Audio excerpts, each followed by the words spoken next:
ನಮಸ್ತೆ ಚೇಳು ನ್ಯೂಸ್ ಕನ್ನಡಕ್ಕೆ ಸ್ವಾಗತ. ಚೇಳೂರು ತಾಲೂಕಿನ ಎಂ ನಲ್ಗುಟ್ಲಪಲ್ಲಿ ಪಂಚಾಯತಿಗೆ ಸೇರಿದ ಕೊಂಡಿಕೊಂಡ ಬೆಟ್ಟದಲ್ಲಿ ನೆಲೆಸಿರುವ ಶ್ರೀ ಗಂಗಮ್ಮ ದೇವಿಯ ಮಹಾದ್ವಾರ ಉದ್ಘಾಟನೆಗೆ ಶ್ರೀ ಶ್ರೀ ಶ್ರೀ ಡಾಕ್ಟರ್ ಬಾಲಕೃಷ್ಣ ಗುರೂಜಿ, ಶ್ರೀ ಶ್ರೀ ಇಮ್ಮಡಿ ಸಿದ್ದರಾಮೇಶ್ವರ ಮಹಾಸ್ವಾಮೀಜಿಗಳು ಮತ್ತು ರಾಮಾಂಜಿ ಸ್ವಾಮಿಗಳು ಆಗಮಿಸಿದ್ದರು. ವೇದಿಕೆ ಕಾರ್ಯಕ್ರಮ ಉದ್ದೇಶಿಸಿ ಶ್ರೀ ಶ್ರೀ ಇಮ್ಮಡಿ ಸಿದ್ದರಾಮೇಶ್ವರ ಸ್ವಾಮೀಜಿಯವರು ತಮ್ಮ ಪ್ರವಚನದಲ್ಲಿ ದೇವಿಗೆ ಪ್ರಾಣಿ ಬಲಿಹರಣ ನೀಡಬೇಕು ಎಲ್ಲೂ ಹೇಳಿಲ್ಲ. ಗಂಗಮ್ಮ ದೇವಿ ನಿಮ್ಮ ಊರಿಗೆ ಮಾತ್ರ ದೇವಿಯಲ್ಲ, ಜಗತ್ತಿಗೆ ದೇವರು, ಜಗನ್ಮಾತೆ. ಜಗತ್ತಿನಲ್ಲಿರುವ 84 ಲಕ್ಷ ಜೀವರಾಶಿಗಳಿಗೆ ದೇವರು.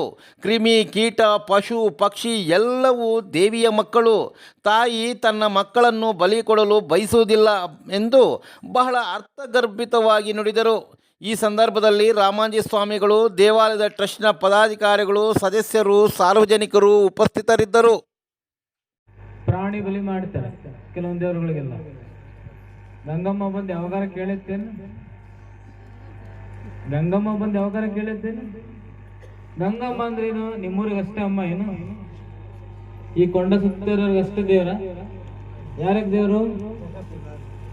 ಜಗತ್ತಿಗೆ ದೇವರು. ಅದಕ್ಕೇನು ಕರಿತೀವಿ ನಾವು? ಜಗನ್ಮಾತೆ ಅಂತ ಕರಿತೀವಿ. ಜಗತ್ತಿಗೆ ದೇವರಾಗಿದ್ದಕ್ಕೆ ಕರಿತೀವಿ ಜಗನ್ಮಾತೆ ಅಂತ ಹೇಳ್ತೀವಿ.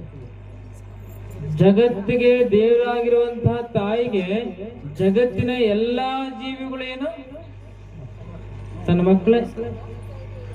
ಅದು ಮಗುವಿನ ರೂಪದಲ್ಲಿರಲಿ, ವೃದ್ಧನ ರೂಪದಲ್ಲಿರಲಿ, ಕ್ರಿಮಿಯ ರೂಪದಲ್ಲಿರಲಿ, ಕೀಟದ ರೂಪದಲ್ಲಿ, ಪಶುವಿನ ರೂಪದಲ್ಲಿ, ಪಕ್ಷಿಯ ರೂಪದಲ್ಲಿರಲಿ, 84 ಲಕ್ಷ ಜೀವಕೋಟಿಗಳು ಅಂತ ಹೇಳ್ತಾರೆ. ಅಂಡಜ, ಪಿಂಡಜ, ಜಲಜ, ವಾಯುಜಗಳು ಸೇರಿ ಎಲ್ಲಾ ಜೀವಕೋಟಿಗಳು ಯಾರ ಮಕ್ಕಳು?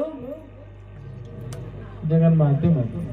ಸುಮ್ಮನೆ ನೀವು ಗಮನಿಸ್ರಿ, ನಿಮ್ ಊರಿಗೆ ಒಳ್ಳೇದಾಗ್ಬೇಕಪ್ಪ. ಯಾರಿಗಿಷ್ಟ ಐತಿ? ಕೈ ಎತ್ರಿ. ಯಾರಿಗಿಷ್ಟ? ಕೈ ಐತಿ. ಧೈರ್ಯವಾಗಿ ಐತ್ರಿ. ಯಾರು ನಿಮ್ಮೂರಿಗೆ ಒಳ್ಳೇದಾಗ್ಬೇಕನ್ನೋದು ಯಾರಿಗೆ ಇಷ್ಟ ಐತಿ? ಕೈ ಎತ್ರಿ. ಎತ್ರಿ. ಮತ್ತೆ ಇಷ್ಟ ಇದ್ರೆ ಎತ್ರಿ.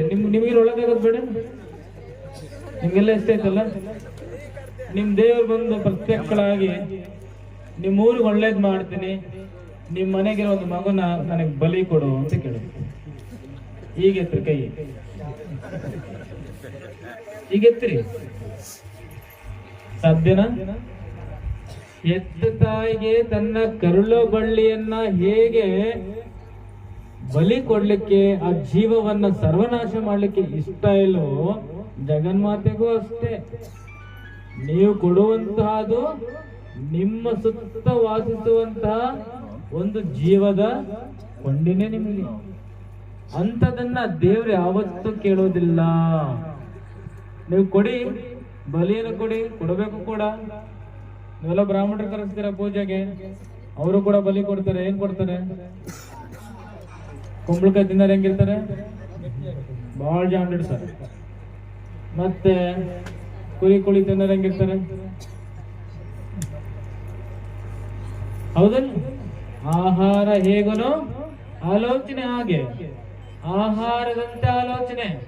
ನಿಮ್ಮ ಆಹಾರ ಅದು ಸಾತ್ವಿಕ ಆಹಾರ ಆಗ್ಬೇಕು, ಆಲೋಚನೆಗಳು ಬದಲಾಗ್ಬೇಕು. ನಿಮ್ಮ ಆಹಾರ ಸಾತ್ವಿಕ ಆಹಾರ ಆಗ್ಬೇಕು, ಆಲೋಚನೆಗಳು ಬದಲಾಗ್ಬೇಕು. ಸರಳ ವಿಚಾರ ಮಾಡ್ರಿ. ಗಂಗಾ ಸ್ನಾನ ತುಂಗಾಪಾನ ಅಂತ ಹೇಳ್ತಾರೆ. ಗಂಗೆಯಲ್ಲಿ ಸ್ನಾನ ಮಾಡಿದ್ರೆ ಏನಾಗುತ್ತೆ? ಪಾಪ ನಾಶ ಆಗುತ್ತೆ. ನಮ್ಮ ಗುಡ್ಡದಲ್ಲಿ ವಾಸ ಮಾಡಿರೋದು ಯಾರೀಗ? ನಿಮ್ ಪಾಪ ನಾಶ ಆಗತ್ತೆ. ನಂಗಾದ್ರೆ ಬಂದಿರ್ತಾನೆ, ಧೈರ್ಯವಾಗಿ ಇದ್ರು ಹೆಚ್ಚಿನಕ್ಕೆ ಪಾಪ ನಾಶ ಆಗತ್ತೆ. ಯಾವಾಗ ನಾವು ಇವನು ಕೆಟ್ಟವನಿದ್ದಾನೆ, ಇವನು ಸರಿ ಇಲ್ಲ, ಇವನು ಬಹಳ ಹಾಗೆ ಹೀಗೆ ಅಂತೇಳಿ ಬೆಟ್ ಮಾಡಿ ಹೇಳ್ತೀವಿ, ಸರ್ಟಿಫಿಕೇಟ್ ಕೊಡ್ತೀವಲ್ಲ.